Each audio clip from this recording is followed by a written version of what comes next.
ব্যবসার যে প্রত্যেকটা দিন একরকম কাটে তা কিন্তু নয়। একদিন খুব ভালো কাটে, একদিন খুব মন খারাপেও কাটে। হয়তো যে কাজটা যেভাবে করতে চেয়েছিলাম সেভাবে হয়নি, বা ভেবেছিলাম কোনো একটা পোস্ট অনেক মানুষের ভালোবাসা পাবে কিন্তু পাইনি। আজকেও বেশ কিছু কারণে তাই হয়েছে। তো খুব বৃষ্টি হচ্ছে সারাদিন, সেটা তো আরও মন খারাপ হচ্ছে। আর খেতে খেতে অনেক বেলা হয়ে গেছে, মোটামুটি কাজ সব গোছানো হয়ে গেছে। তো ভাবলাম যে একটুখানি নিজেকে ঘুরতে নিয়ে যাই, কারণ বাড়িতে ভালো লাগে না। আর আমার না মন খারাপকে খুব একটা প্রশ্রয় দিতে একদম পছন্দ নয়, মানে ওটা ঠিক আমার হয় না। তাই হয় আমি বই পড়ি, না হলে অন্য কোনো কাজ করি, বা একটু ভালো করে রান্না করি।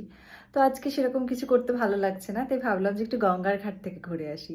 জানি না রাস্তায় বৃষ্টি হবে কিনা, বা আদৌ আমি শেষ অবধি পৌঁছতে পারবো কিনা।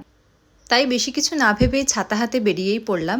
কিন্তু ওয়েদারের এমনই অবস্থা, বেরিয়েছি কি বৃষ্টি শুরু। অটোতে করে গেছি, কিন্তু যতক্ষণ অটোতে বসেছিলাম বৃষ্টির ছাটেই পুরো ভিজে গেছি। তবে যাই হোক, বৃষ্টি ভিজতে ভিজতে এই তো চলে আসলাম ঘাটে। আর ঘাটে এসে প্রথম যে কাজটা সেটা হচ্ছে 1 কাপ গরম চা খাওয়া। একটু গরম চা খাবো আর আশেপাশের ঘাটের দৃশ্যটা দেখবো, ঠান্ডা একটা হাওয়া দেবে। এটা না হলে আর কিসের জন্য ঘাটে আসা, তাই না? এত সুন্দর পরিবেশ ছিল আজকে। বৃষ্টিটা এই সময়টা একটু কম ছিল, মানে এরপরে কমই ছিল, তো খুব একটা অসুবিধা হয়নি আমার। ঘাটের মনোরম পরিবেশের মজা নিতে নিতে হঠাৎ করে ভীষণ খিদে পেয়ে গেল, তাই ভাবলাম ফেরার পথে একটু ভালো করে কিছু খেয়েই নিই, মনটাও ভালো থাকবে। তাই জন্য দই বড়া আর ধোসা খেয়েছিলাম। খুব ভালো খেতে ছিল, একদম মনটা ভীষণ ভীষণ ভালো হয়ে গেছিলো। তার সাথে একটা কোল্ড কফি তো বানতা হয়, তাই না?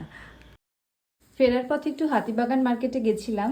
এই সুন্দর একটা ফুল নিলাম, হলুদ রঙের, আমার ডেকোরেশনের জন্য নিয়েছি। এত সুন্দর লেগেছে এই ফুলটা আমার। তার সাথে একটা এইরকম ফুল নিলাম, এটা নিয়েছি আমার প্রোডাক্টের ছবি তোলার জন্য ব্যাকড্রপে। আর তার সাথে এই দুটো ফুলও নিয়েছি প্রোডাক্টের ছবি তুলবো বলে। গঙ্গার ঘাটে ঘোরাও হলো, একটু শপিংও করা হলো, সাথে খাওয়া দাওয়াও হলো। এভাবেই আমি আমার একটা মন খারাপের দিনকে মন ভালোর দিন বানিয়ে বাড়ি ফিরলাম।